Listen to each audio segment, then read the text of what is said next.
Hey guys, how's it going? For this video, we got Fatality here. What's up, guys?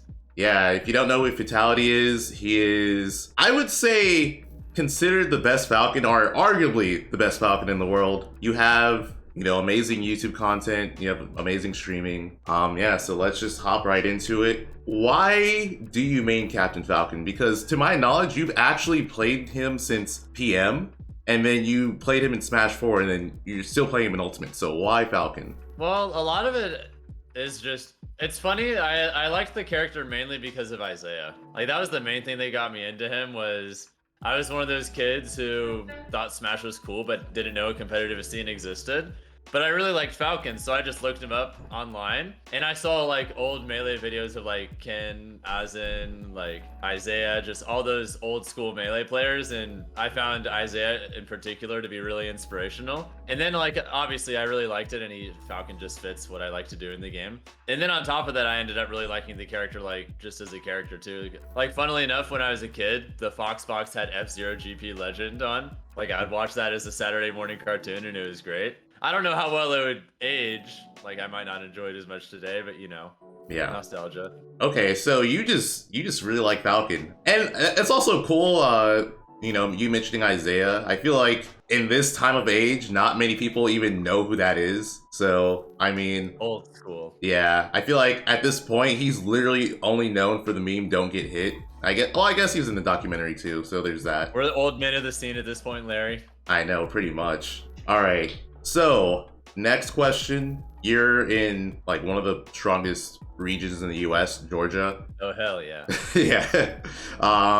You have Cola, who I think in time is going to be really like a really huge threat if he's not already. So it's gonna be interesting I to see think he's his gonna down. be top 10 if he's not already. I could see that. I guess just let's talk more about Georgia. Or you talk more about Georgia. So who are the killers in the region, and why do you think they're, because there's like Georgia's still getting stronger. So just go over like why that scene's so good and how they're getting even better. I think the main thing is just density. Like we're not really a region where there's like a notable skill drop off. Like you can look at all of our players and you generally can't pick out like a noticeable drop off in skill level between any given slot that you might place people in. Like Cola is our best, but even he's like only very slightly ahead of like whoever you would consider number 2. Who's only very slightly ahead of whoever you'd consider number 3. And it's literally just that small of a difference, just all the way down to whoever our worst players are, Like there's just massive density and zero drop off whatsoever. So because of that, our locals kind of feel like mini Japanese locals, where like crazy shit happens all the time, and I don't even bat an eye anymore. Like Mugen, aka who used to be Hyper, literally lost his first round, like at the last 404, and we're just like, okay. Georgia. Stupid things happen all the time, and it's just like another day in the life over here. It's crazy. So I mean, like there's the density is just absolutely stupid. Yeah. It reminds me of like all the things that people say about Japanese tournaments, and I'm like, damn, it's just like that over here too. Yeah. So I guess what I'm seeing is like the skill level is just so minor. There's just like a constant pulling of like someone being better than another person on a given day, and then it's just alters. Oh, for sure. That's really good. I feel like that makes an incredibly competitive region, and you guys are just gonna push each other. That's really good. Literally everyone gets busted like on a regular basis. Like there's no such thing as like a safe place, not even for Cola. Even though he still does the best, obviously, but like no one is invulnerable to being upset. It helps that we have a lot of people that I think can make PGR too. Like I wouldn't be surprised, how the next PGR is gonna be 100 or whatever. I wouldn't be surprised if there are 10 Georgia players on that. Okay. And some of those players are like, well, obviously Cola, Wrath, myself, Mugen, aka formerly Hyper Kirby. You've got Scat, you've got Sunito, you've got Vendetta, you've got Omega. I think we have the best Isabel in the world in Axel. We have a really good up-and-coming Lucina named Jax who has wins on... I think he's beaten Cola before a few times. He's beaten me. He's beaten a lot of people. We have a bunch of others. We have the young god Didi, the 14-year-old Steve, who's probably the best Steve in the world. There's too much. And the thing is, there's like another long list of players of like at least 20 people who could realistically get like grand finals at like one of our main stacked locals or whatever. And they wouldn't even necessarily be in that top 10 because they're just like less consistent or whatever, but they're in that picture too. Like it's kind of ridiculous. Yeah, that is really, really crazy. Let's talk about Falcon a little bit more. Falcon's had like 5 buffs throughout Ultimate's life. Like just like patches where he's gotten buffed. Yeah, and what's funny is 4 of those were during the pandemic. Yeah, it's ridiculous. I've been keeping track. What do you think was the most impactful buff he got, and what do you think was the least impactful? The least impactful was probably maybe the down tilt change. It used to be a little bit weaker, but it really doesn't matter that much. The knockback angle makes it to where you're usually going to be getting kills in the situations you'd be using it anyway. Sure, they might be a little bit closer, but they usually have so little options after being hit at that angle that you just hit them at that point anyway. Obviously, like those semi-spike moves with good knockback are just really good in general. It doesn't exactly have great frame data or range, and he doesn't exactly have like the greatest ways of setting it up, but it's still solid for sure. And then the most impactful might be Raptor Boost. Raptor Boost is absolutely cracked now. Top 5 side B in the game, maybe. So the main thing that made Raptor Boost so important for Falcon was actually his turnaround. Are you familiar with why his turnaround is butt cheeks? Yeah, I've seen. He has an even worse turnaround run than Mewtwo, right? Yeah, it was to the point where pre-patch Mewtwo could more effectively run away from things than Falcon can now, which is kind of upsetting to think about. But anyway, that basically means that his grounded microspacing is inherently doo-doo. But Raptor Boost is an armored option. That makes it to where people just run at you and start mashing in your face. We have something we can do about it now, because you know most characters, they would just run away and then like come back in to punish or whatever, and Falcon can't really do that a lot of the time because his turnaround get caught. But now we don't need to because we can just Raptor Boost instead and armor through whatever comes at us. So it made it to where characters can't just mash on us for free anymore. And that was the reason he lost so many matchups before, was because Raptor Boost's armor was not only unreliable, but even when we did hit it, we'd get very little out of it. So we'd have to take this big risk, hope that the armor pays out, hope that they DI it terribly, and then maybe get something out of it. Whereas now we can get tons of stuff even with perfect DI. Now it's the armor is reliable. Sure, people still fall out of it occasionally, but it shored up our biggest weakness by far, people being able to just mash in our face for free. Okay, I mean, that makes sense. Just to talk more about the Raptor Boost, it's damage-based armor, right? Not super armor? Correct. Also, I'm kind of surprised you didn't say a B, just because I feel like that's been such a huge issue that Falcon's had for so long. I'm gonna be honest, that buff means so much less than you think it does. So, you can still tech check Falcon with basically the entire cast. You just have to be a lot more you have to be like a lot faster about it. But literally every notable player in Georgia still reliably tech checks me. Literally, very little has actually changed as long as your execution is good enough. It just forces your execution to be good enough now. Yeah, so they basically just made it so that like worst players aren't going to get it. That's basically it, yeah. That's kind of sad. Well, I'm sorry to hear that. Well, kind of. It'd be that way, dude. It's to the point where like Cola especially will like very actively just get hit by me on purpose without being just kill me for it at tons of different percents. Yay. Okay, so with all of the buffs that Falcon has gotten, how good do you think he is now? Like, do you think he's top tier? Do you think he's high tier? He's definitely not top tier. He loses too many matchups. But I think he's a very solid high tier. His losing matchups are, for the most part, very, very slight, with maybe the exception of Game & Watch. I think he can realistically win every single matchup at top level, except for maybe Game & Watch. And then he has a lot of even matchups against a lot of very relevant top tiers as well. Like Wolf is probably the best character he goes even with, in my opinion. I think he goes even with all the Spaceys. I think he goes even with Min Min. He goes even with a lot of the sword characters. And a good amount of the DLC too. Okay. Well, why do you think Game & Watch is so unwinnable and not Pikachu? That Pikachu is definitely the character I thought you were going to say, so I'm surprised to hear that. No, I actually don't mind Pikachu at all, to be honest. But the main thing that makes Game & Watch annoying is honestly that big range, being able to combo break out of everything. So we can't really win neutral against him reliably because of the big disjoints and him just being able to low profile everything along with up B being really hard for us to challenge. So we can't really realistically win neutral. When he hits us, we take like 60 or more. We can't really edge guard him. We can kind of ledge trap him, but that's about it. Meanwhile, he can ledge trap us way better than we can ledge trap him. He can edge guard us, but we can't edge guard him. He can maintain advantage way better, and we can't really keep him in disadvantage. All we really have in the matchup is just a big speed gap, and hopefully getting like random hard reads and killing them early. Like maybe you read them running away and you like overshoot a knee or something like that, you know? Like you kind of just have to go for ballsy hard reads and just get them, or you're gonna fall behind because he outclasses you in pretty much every phase of the game. Okay. With the way that his kit lines up against ours. Okay. That does make sense. Can you actually talk about why Pikachu isn't that bad? Because I'm really surprised to hear you say that. I think it's just -1 personally.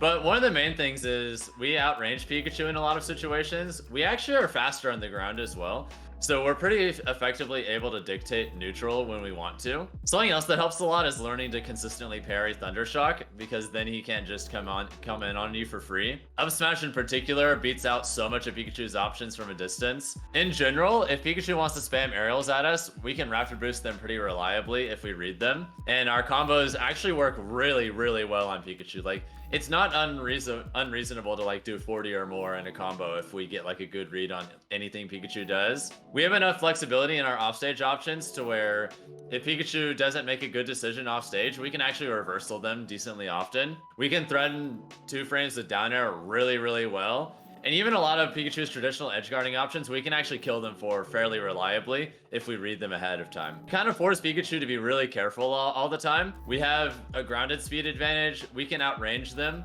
And then on top of that, we just have really scary kill power that we can threaten in a lot of situations. Where if you're just smart and you take your time, take the time you need to get the information you need to make the right reads, you can do just fine. I mean, obviously it's still Pikachu favor, but it's fine. Okay. But you have to really know the matchup. I feel like if you don't really know the matchup, you'll get throttled. Okay, so it's basically one of those matchups where at lower levels it's horrible, but like once you like reach a high enough level, it's very doable. Yeah, for sure. Okay, so I did mention that you played, you know, PM and Smash 4. Let's talk a little bit about Smash 4 Falcon. So in Smash 4, you were like without question considered the best Falcon in that game. Is there anything about Smash 4 Falcon that you wish Ultimate Falcon had? The movement. I definitely missed the movement, not gonna lie. Even if it was kind of cancerous. Remember the teleport grab? Yeah, that was crazy. It was not okay. Falcon in Smash 4 was kind of just by far the best in the game at a few things and absolute garbage at literally everything else. Insanely polarizing and linear character. I actually enjoy him more in this game because like he still has a lot of the same strengths, but they're a lot less good. But in exchange, the things he's bad at, he's a lot less bad at. He's just much more well-rounded and he feels like a much more complete character now, rather than kind of just falling up air and dash grab the experience. Yeah, I remember those footstool combos. Yeah, that was pretty good. Definitely one of the characters that used them best.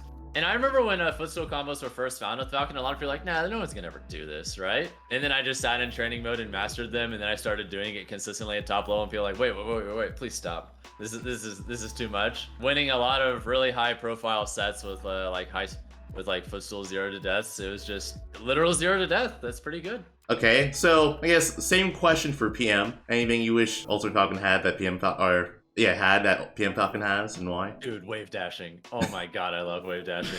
If we had true wave dashing in this game, I would love this game like so much more than I already do, because I already really like this game. I genuinely do. But oh my god, I would spend time in training mode, not even doing anything in particular, just wave dashing around because I just love it so much. My movement mix-ups with it in PM were pretty saucy, and I kind of wish I had that in this game too. I would go ham.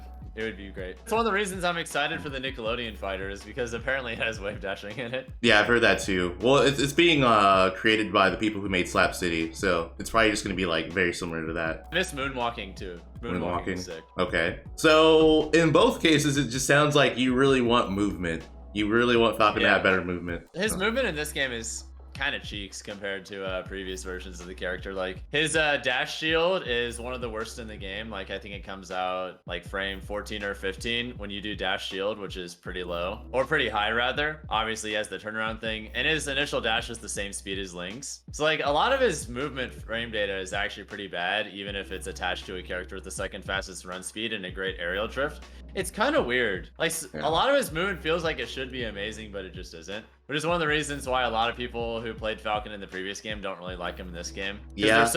they're so used to just moving a certain way, and he just doesn't in this game. Yeah, I definitely remember playing Falcon in Ultimate, and I'm like, this just feels very awkward compared to 4. Yeah, you have to focus a lot less on just moving around all over the place, and just more on, I guess, playing him more traditionally, more traditional spacing, using a lot of your moves in a lot of different situations. I guess he's more normalized now. But I like a lot of the ways in which he was normalized, so I don't really mind too much. I can only imagine how good this character would be if they made it to where the turnaround wasn't booty anymore. That low-key, that's the inhibitor. This character would become very not okay very fast if they removed that. Yeah, so I'm assuming if there was one buff that Falcon got, that would be it. If they did that, instant top tier. If they did that, he would instantly lose like at least 10 less matchups. Jeez. Okay. That's pretty big. Okay, so you talked about, character movement. Like, you would just wish Falcon had more of his previous character movement. Given the movement that he has, is there any... Do you think there's, like, any particular thing you do with Falcon movement-wise that most or no other Falcon does? I think I walk by far the most, from what I can see. That's one thing. I also stand in place more than the other Falcons. Like, I'm pretty fast when I want to be, but I'm not necessarily fast all the time. There are plenty of situations where I'll slow things down, and I think there's a lot of value in that, especially since it opens up a lot of your ground game more. I think plenty of Falcons try to play him as if his movement was better, and it just isn't, so I just don't. I'm fast when I need to be, but there's a lot of value in just micro spacing on the ground with walking. Just very slightly repositioning yourself so you can get better Raptor Boost timing with armor. Just things like that, I have to say, I really appreciate you saying walking, because I've been saying this for so long. I think walking is one of the most underrated movement options that people have in Ultimate. Yeah, it's so good. It's absurdly good. I just wish more people did it. Broken. Walking is actually broken.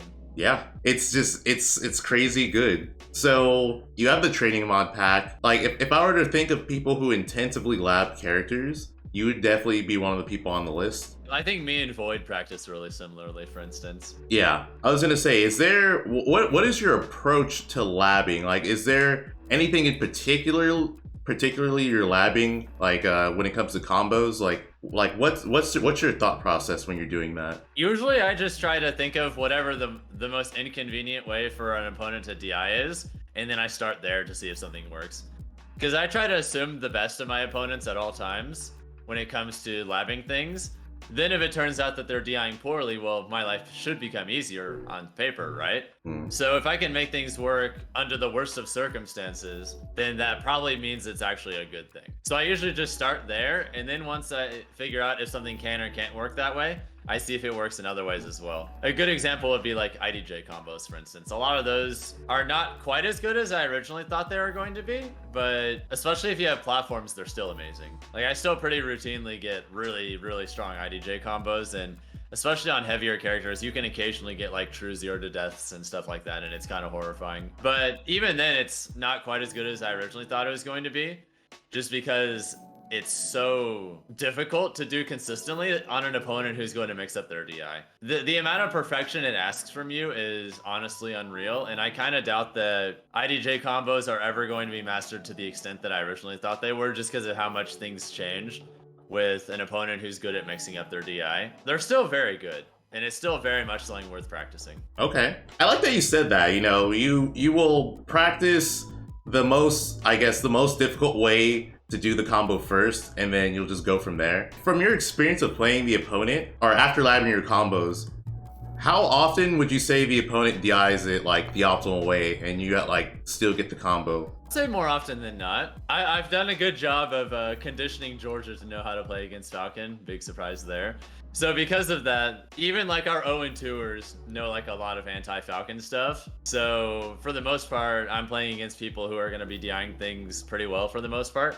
It's funny, whenever I go out of region, I usually have a way easier time comboing people, because I'm so used to comboing under the worst of circumstances, and then suddenly they're like not doing that anymore, and then my life becomes way easier. It's kind of nice. Yeah, I mean, that definitely makes sense. You're doing the hardest thing like possible and still getting they're doing the hardest thing possible to prevent you from getting the combo, and you're still getting it. So someone doing, DIing it horribly definitely would make the combo more free to do. 100%. Okay, so let's talk a little bit more about competing. So you've been going to a lot of locals and regional events. Yeah. InfinityCon, your first out of state tournament since the pandemic. Yeah, getting 5th place is not bad.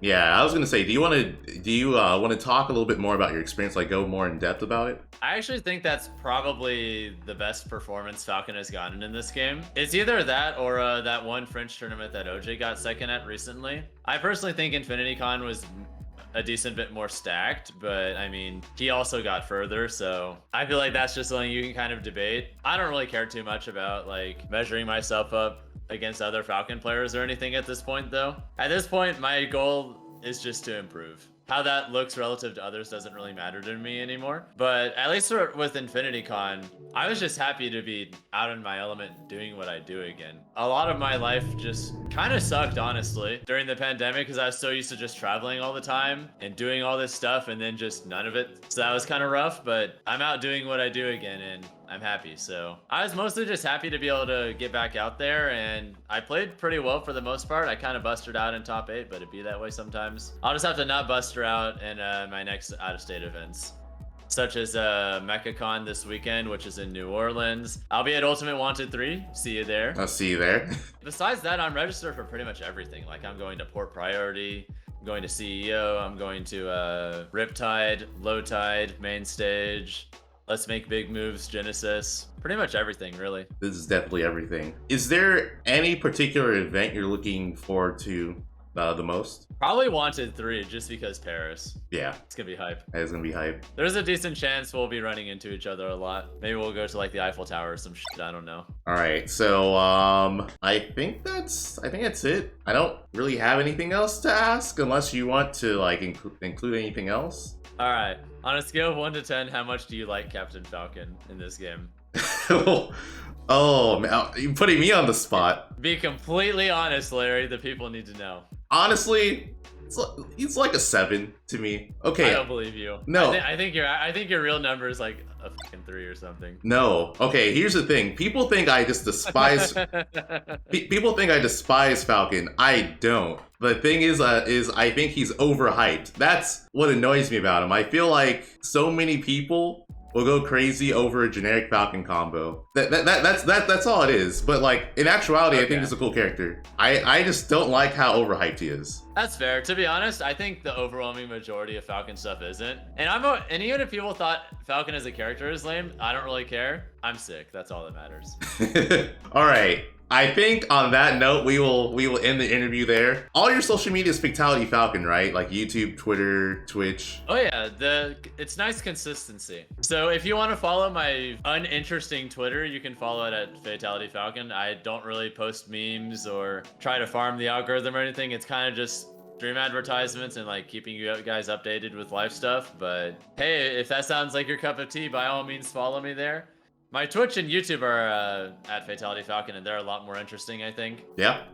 My Twitter is just a glorified stream advertisement. I mean, I feel like that's a good reason to have it. I honestly have a strong distaste for social media, so that's why I pretty much removed myself from most of it. I still use that stuff, so yeah, follow me there if you want to keep up with some good content. Yeah. I'll try and get some more JV4s for the people. Oh, you're a monster. You're a monster. All right, well, that was fun. I'm looking forward to seeing you in Ultimate Wanted 3. Hopefully you don't JV4 me. See you there, bastard. I will see you there. Yeah, take care.